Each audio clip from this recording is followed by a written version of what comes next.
Alright, ladies and gentlemen, give it up for our very rare visitors sa morning. And I'm very much honored for them to be here. Ang bandang Emmanuel Worlds, right? Sakto ba? Mga fellowship.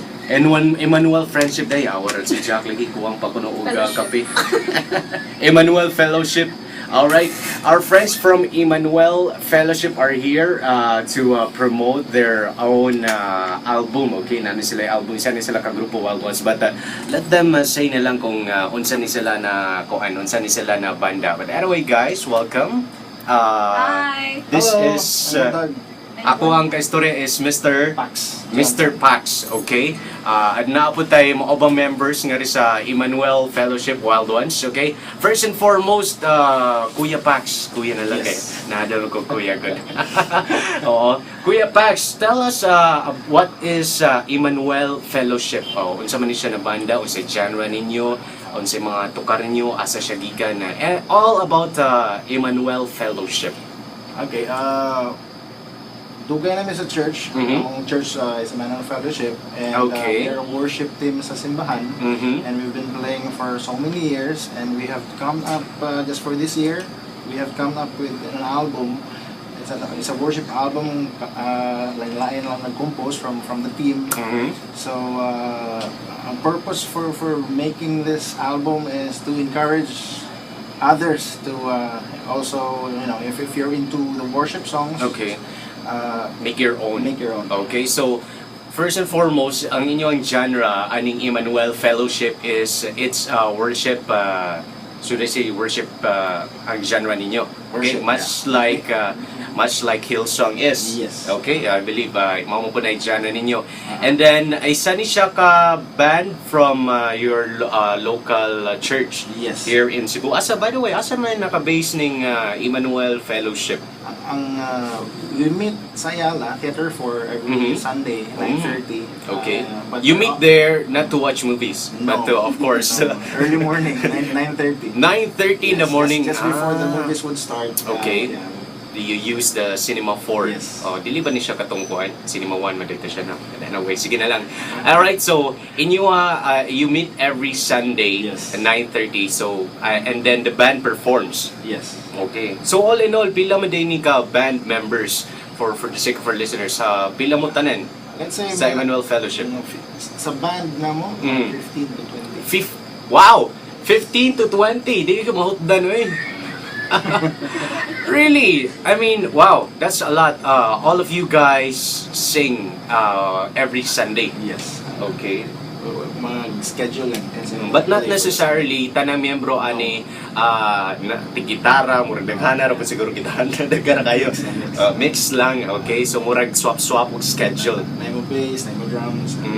So basically, Emmanuel Fellowship is a band na gikan sa isa ka local church. Yes. And the church you call is Emmanuel Fellowship gihapon. Alright, that's pretty cool, ha? That's dili kayo uso siya nangari sa Cebu, no? Because of course, us here in Wild FM, we support local talents. Mga galing na ikaw galing ang programa kada Domingo, kada adlaw man itong ginawag na mas naila na bisra. Okay? And when my good friend, of course, si Sandan, which is a very good friend of isa sa mga kuya nato nga rin, ni-request siya. So, syempre, kinda unique to have you guys, okay, nanay nga ni genre, niya, local talents pag so syempre, supporta yun yapon na. Diba? That's right. And by the way, let's talk about your album. Your album is called Crying Out. Crying Out. Okay? Why Crying Out? Crying out kay, when sometimes we go through life, Mhm. sometimes we feel like we're alone. Yes, wala- definitely. Wala rin tao din na to. We have to Cry out loud. cry out loud and God is Reach there. out. Yes. That's right. You have to cry out loud para mapansin po ka. Oh? Diba? Hindi. That's the problem, no? You're alone, so you need help from someone. When you That's feel right. down, sometimes we need to look up and God is just there. Oh, definitely, definitely. Okay, all in all, pila man ka kanta ning naa sa inyong album? 12 songs Mhm. and then one bonus track. One bonus So track. 13 and all, yeah. Okay, 13. All originals, of course. Yes. Wow, that's pretty great. Isa yun na sa mga pinakaganahan ng mga banda, no? Musuporta ako yun, malipay yun ko, basta na album na i-release niya. Dili bito covers lang. Bito. Really, because, unsa pa may itubo sa isa ka musika kung puro na lang tanang cover. Bito. May na lang ng underground ka, basta original ka. Kaysa sa, sige, dili na lang ko. Sige, sa paan. Ito, okay. So, kaning Crying Out is Moni ang inyong single. Okay? Yes. One in the background karon, Wild Ones. Okay? And once again, no, 12 original songs. By the way, kanusta ni siya? Na-release na ba ni siya? Or... February na-release siya, but ang official release would be this coming July 28. So na ay soft release, soft launching release. last February. Asa man ni siya gila sa Ayala lang yan. Sa Ayala lang. Okay, and then ang inyong grand launching ani is on July 28. July That will be 28. in Ayala, Mhm. 9:30 in the Okay, morning, so Theater 4. sa Theater 4 lang gihapon. Yes. Oh, that's pretty great. Okay. Mango Avenue. Mango Avenue, naapod mo yung office nito. Office. Okay. Office. Oh, na by the way, na sila yung Facebook fanpage Wild Ones, ha? Kaya rin nga mga kabatanunan karon gud kasagaran na usugod kayo ning Facebook, ha? Buntag to hapon gabi inikatog anto dinigdamgo mag-Facebook na lang yun. Okay?